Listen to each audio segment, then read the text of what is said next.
Time for our Friday special. The 10th National Assembly has hosted the public to a week-long series of activities to mark its 3 years in office.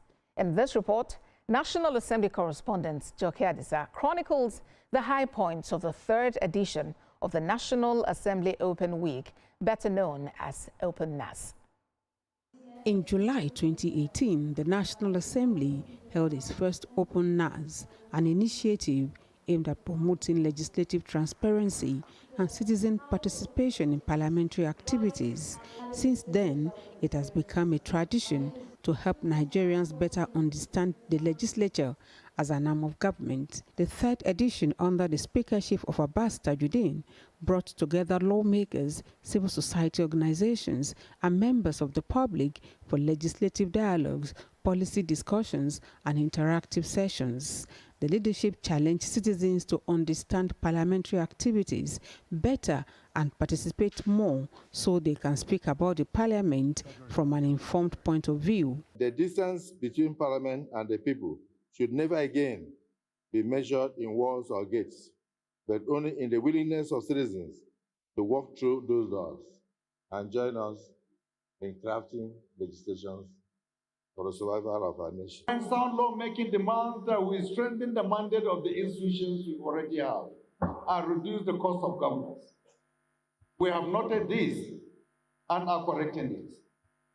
Constructive criticism is critical to good lawmaking, and this House is open to input from the public. The Chief of Staff to the President and former Speaker Femi Gbajabiamila canvassed greater transparency in lawmaking process. The legislature must continue to hear from young Nigerians, hear from the women, hear from persons with disabilities, civil society, the private sector, professional bodies. At an engagement with the civil society community, former Speaker Yakubu Dogara called for stronger civil society partnership to deepen National Assembly oversight. Throughout the history, we've seen how the exercise of unrestrained power bred in rulers self-importance, paranoia, and detachment from the realities of the people being led. This is the cancer for which oversight is meant to cure. Day 2 focused on national security, where experts and key stakeholders brainstormed at a roundtable on policing reforms. Banditry has threatened families and farmers. Kidnappers have plagued our highways. Disputes between farmers and herders have resulted in deadly clashes. Fear has overtaken our schools. These are local problems, and they need local knowledge, local presence, and local accountability. State governors also shared their perspectives on the move to create state police. Properly designed, it will deepen our federal system, strengthen internal security, and bring policing closer to the people. Improperly designed, however, it could create institutional friction and undermine public confidence.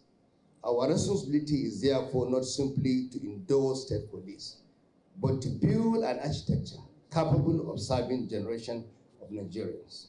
From a gender perspective, the week featured a national dialogue on the Electoral College model for the special seats bill. The Electoral College model is an election system where a specific group of voters chooses representatives instead of the entire general population voting. Our party leaders, we hope they are not playing lip service to the issue of inclusion of women. There is a lot of drama, intrigues, pretense, and deliberate injustice to our women. Progress has been very slow, like none, and women remain underrepresented in elective offices.